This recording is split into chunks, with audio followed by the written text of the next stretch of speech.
జగన్ రెడ్డి రాష్ట్రాన్ని సర్వనాశనం చేసేశాడని టీడీపీ రాష్ట్ర కార్యదర్శి విఎస్ఎన్ మూర్తి యాదవ్ అన్నారు. బుధవారం జిల్లా తెలుగుదేశం పార్టీ కార్యాలయంలో జరిగిన విలేకరుల సమావేశంలో ఆయన మాట్లాడుతూ జగన్మోహన్ రెడ్డి అధికారంలోకి వచ్చిన తర్వాత ఈ రాష్ట్రాన్ని తునాతునకలు చేశారని, ఫైనాన్షియల్ రాజధానిగా ఉండే విశాఖను దోచుకున్నారన్నారు. 11 లక్షల కోట్ల అప్పులు తెచ్చాడు.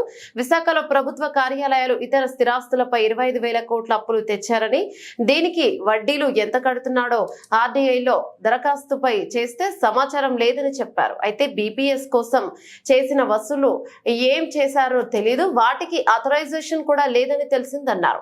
జీవీఎంసీ పరిధిలో వాటికి సమాధానం లేదు. విశాఖలో 50,000 కోట్ల ఆస్తులు తారుమారు చేశారని ఆరోపించారు.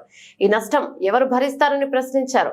ఇటువంటి ప్రజా వ్యతిరేక విధానాలకు పాల్పడుతున్న నీకు ప్రజలు తగిన బుద్ధి చెప్పడానికి సిద్ధంగా ఉన్నారన్నారు.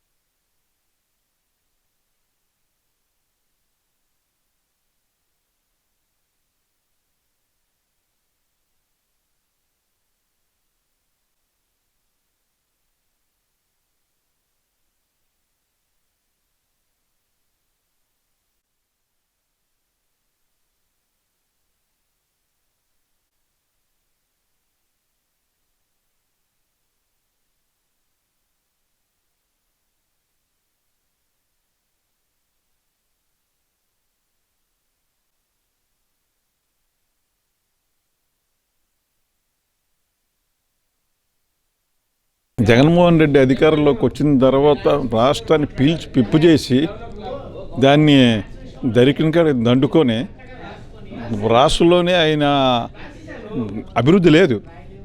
కొత్తగా ఒక చెంచాడు ఇక్కడ ఈ మధ్య ఒకటి పెట్టాడు ఉండాడు, చెప్పడం మర్చిపోయాను. అక్కడ మిగిలిన రోడ్లన్నీ సంగ్రహించేసిన చేస్తాడు కానీ విశాఖపట్నం మాత్రం ఎయిర్పోర్ట్లో మంచి తార్ రోడ్డు మెరుస్తుంది. అక్కడక్కడ బొమ్మల మాత్రం పెట్టాడండి. ఒకసారి లోనికి మొత్తం కొన్ని జిల్లాల్లో లేకపోతే అక్కడ తిప్పితే దాని విశ్వరూపం కనిపిస్తుంది. లూటీ ఒక్క జగన్మోహన్ రెడ్డి కుటుంబ సభ్యుల నిర్వాహకం వల్ల 50,000 కోట్లు విశాఖపట్నంలో లూటీ చేశారు.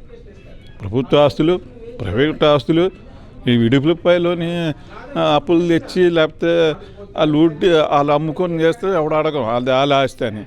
విశాఖపట్నం నేను ప్రెస్ మీట్ కారణం పెడుతుంటే విశాఖపట్నంలో ప్రభుత్వ ఆస్తులు తనఖా పెట్టి 25,000 కోట్లు తెచ్చాడు. నేను ఆర్టీఐని అడిగాను, దానికి ఎంత 10,000 కోట్లకి ఇప్పటికి వడ్డీ పెరుగుతుంది కదా, పిల్లలు పెట్టినట్టు పెడుతుంది కదా, వడ్డీతో కలిపి ఎంత అయింది, ఏవైనా ప్రభుత్వం చెల్లించిందా, దాని వివరాలు అడిగాం. అడిగితే వాళ్ళ దగ్గర ఇన్ఫర్మేషన్ లేదంట. సెకండ్ థింగ్ ఏంటంటే జీవీఎంసీలోనే బీపీఎస్ కింద డబ్బులు కలెక్ట్ చేసి 50% ఎంతో తీసుకున్నారు. నేనే బాధితుడిని. 60,000 కట్టాం. 3 సంవత్సరాల నుండి కార్పొరేషన్లు అడిగితే ప్రభుత్వం బ్యాన్ చేసింది, వాటికి సర్టిఫికేట్లు లేదని చెప్పారు.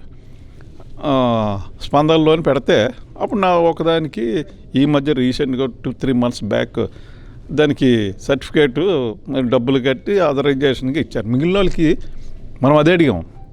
మొత్తం జీవీఎంసీ పరిధిలో ఎంతమంది అప్లికేషన్ తీసుకున్నారు, ఎంతమందికి రెగ్యులేట్ చేశారు, వాళ్ళ ఆ వసూలు చేసిన డబ్బులు ఎంత ఉన్నాయి, అంతే కదా. వాళ్ళ దగ్గర కూలీ నాలి ఏదో బాధపడి ఇల్లు కట్టుకొని అది బీపీఎస్ అరాకొర ఏవో ఉంటాయి సెట్ బ్యాక్స్, అవి వాళ్ళ దగ్గర పెట్టుకుంటే దానికి వివరాలు అడిగాను.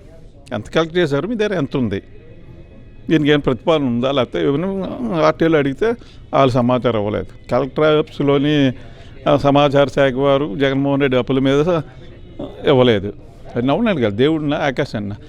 ఆర్బీఐ రూల్స్ ఎలాగున్నాయంటే వచ్చే రోజుల్లో చాలా ఇప్పటికే కొద్దిగా బెంబేలు ఎత్తిస్తుంది బ్యాంకుల్ని. వచ్చే రోజుల్లోని ఈ ప్రభుత్వ ఆస్తులు తనఖా పెట్టి మహానుభావుడు జగమింగడి కనుక రేపు బ్యాంకు వాళ్ళ మీదన పడితే ఎంఆర్ ఆఫీస్ చెట్టు కిందకి వెళ్ళి ఫైళ్ళు పెట్టుకొని కూర్చోవాలి, అంతేనా? ఆల్టర్నేట్గా మనకేముందా? రైతు బజార్ తట్టబుట్ట ఇసిరేస్తే ఆలెక్కడ పోవాలా?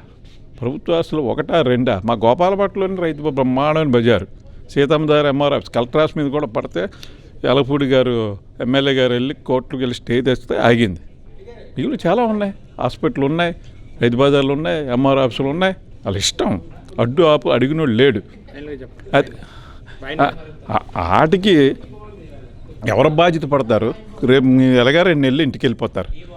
ఇది విశాఖపట్నం నెత్తిన కొంపలు పెట్టకుండా గుదిబండలాగా అది చేయకుండా మా ఆస్తులు మాకు ఆయన జగన్మోహన్ రెడ్డి 7 రూపాయలు తెస్తాడు, మరి ఏ రకం తెస్తారో మాకున్న ప్రభుత్వ కార్యాలయం మాకు హ్యాండ్ ఓవర్ చెయ్యాలని లేని పక్షంలో దీని సంగతి మేము వచ్చే రోజులు తెలుగుదేశం పార్టీ వస్తుందని మేము డిమాండ్ చేస్తాం.